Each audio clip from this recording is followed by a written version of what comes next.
Hello everyone, Jeff Eccles here with The Lonely Vine. Thirsty Thursday, so time to drink some wine. I actually have two wines I'm going to taste today. They're both samples. I just want to make sure that's understood, and they're both coming to us from the Biltmore Winery. This is actually a North Carolina winery, but they have expanded somewhat, and they're now able to get some grapes from Washington, California, and so they're starting to actually have blends where they have blends from North Carolina and California grapes. So should be interesting to see how these turn out. The first one I'm going with is the Biltmore Century white wine, and this is one of them that I was talking about that has 99% of the juice comes from California, and 1% of it does come from North Carolina. It is a 2011, but since it is a American viticulture, since it's from within the United States, not down to like state or anything like that, they cannot carry vintage for some reason. Welcome to wine laws in the United States. They're nothing but confusing. So this is a white blend. It has Riesling, it's got some Muscat, it's got some Gewürztraminer.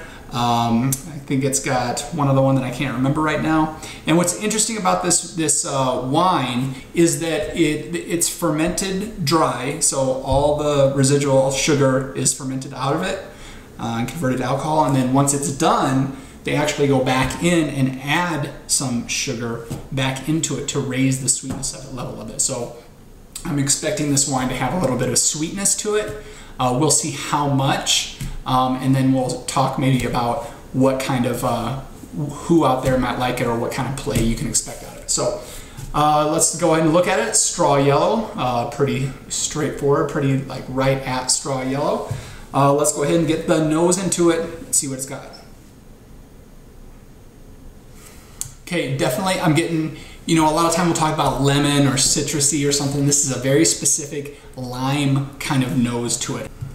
Also getting a bit of green apple. I'm getting a little bit of peachy kind of thing. You know, and I'm not getting any of that sweetness per se. You know, you might be concerned that you get a little bit of sweet smells to it, but I'm really not getting any of that. Maybe even a little bit of a flowery kind of sense. Not sure exactly what specific flower, but there's, you know, kind of a flower kind of play going on. Okay, let's move on to the palate. Since we do have two wines to get through, I don't want to spend a whole lot of time on each one.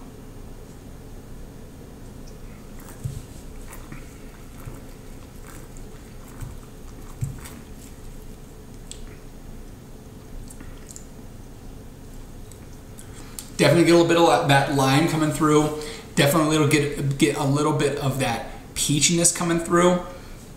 And there is a little bit of that sweetness. It's right up front. It doesn't carry through a lot to the end.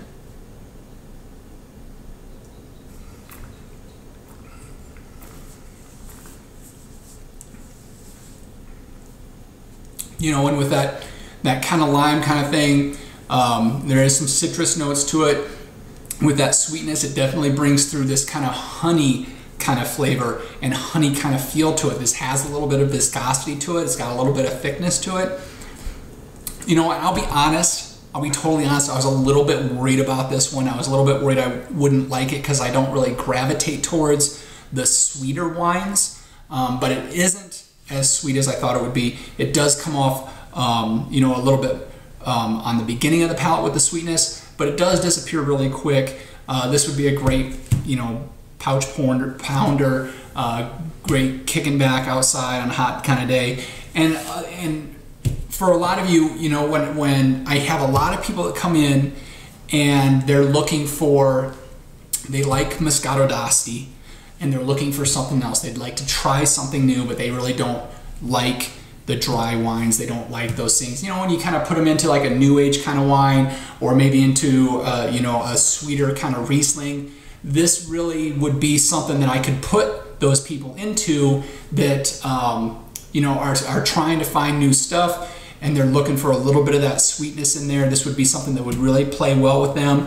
If that's you, if your category, if you like the Moscato d'Astis, if you're looking for something in that line, this doesn't have any of the bubbles, but if you're looking for that kind of thing, you would really like this one because it does have some additional flavors going on that you might not see with some of those other wines. So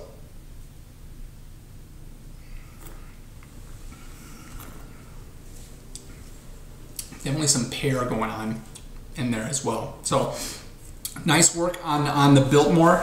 I would put this one in the 86, 87 kind of category. Both wines we're looking at today are $15.99. And if that's your if that's your groove, that's where you like your wines, this is going to be one that you're going to like. So that's the white. Let's move on to the red. Now this one is all California, and this is an interesting blend. It's kind of an Italian style wine, and this one is going to be Sangiovese, it's going to be Merlot, and it's going to be Zin. So it's got a nice wide range of flavor profiles that they're blending together. So it should be interesting to see how this one pans out. Color-wise, this is I can definitely see through it.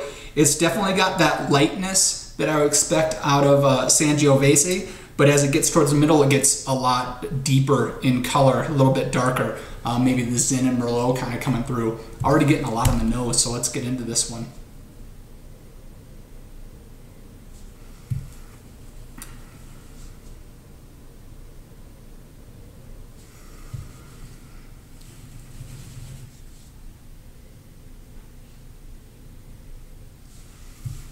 Definitely getting some cherry kind of components coming through. Definitely getting some blackberry.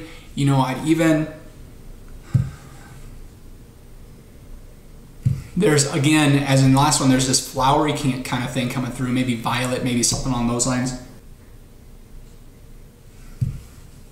It does have this mustiness kind of coming through with it. Definitely get a little bit of chocolate as well coming in there. Interesting nose. I'm kind of digging on it. Okay, let's see how the palate's.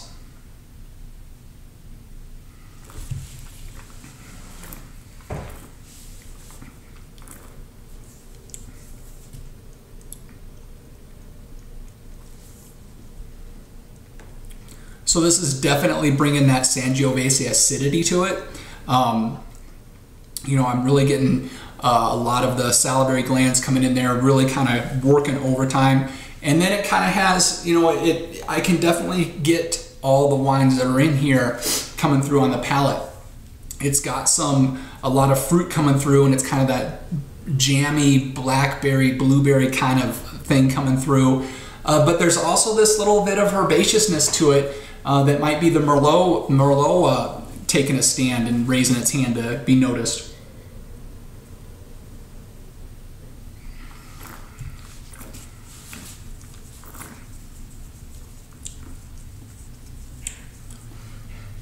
There's even a little bit of a black pepper thing going on. This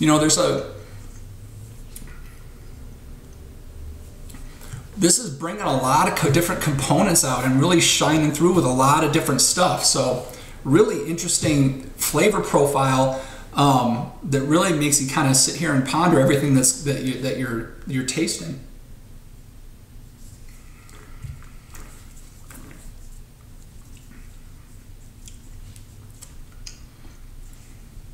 Yeah, there's a chocolate or cocoa kind of thing coming through. A decent finish to it. This is surprising me on how much kind of complexity is coming through, and complexity of, I can tell that there's multiple grapes in here, and I kind of get a piece of each of them really kind of to come through.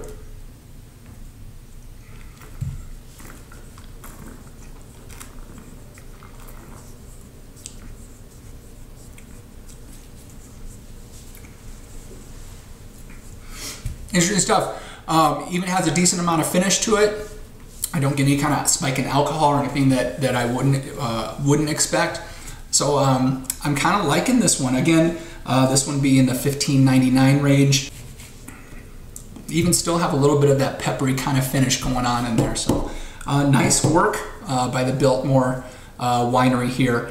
Two very different kind of wines, and really two very different profiles on what you can expect out of them. You know, again, with the white, if you like the sweeter plays to the wine, if you like the Moscato d'Astis, if you like the new age kind of wines, you know, this is going to be a still wine. It doesn't have any of the bubbles to it. It gives you a little bit of that sweetness. It's got a really nice flavor to it. You know, and the red is really bringing a lot of different things to it, a lot of different components kind of coming through, raising their hand saying, hey, check me out, check me out. Hey, I'm over here. Ooh, Mr. Cotter. Let's see. Question for the show.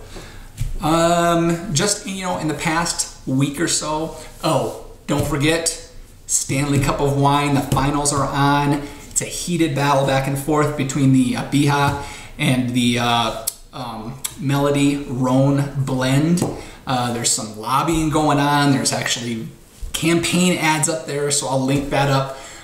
You should definitely get over there and get a vote in. And even if you want, there's the email. You can give me your email and you'll be entered for a chance to win the champion wine. So can't get any easier than that. So question for the show. You know, you had a holiday weekend coming in. You got any fun plans, any fun wine plans, just plans in general? Let us know, comments below, and let's get talking about it. All right, folks, I think that's going to do it for me. Until next time, cheers.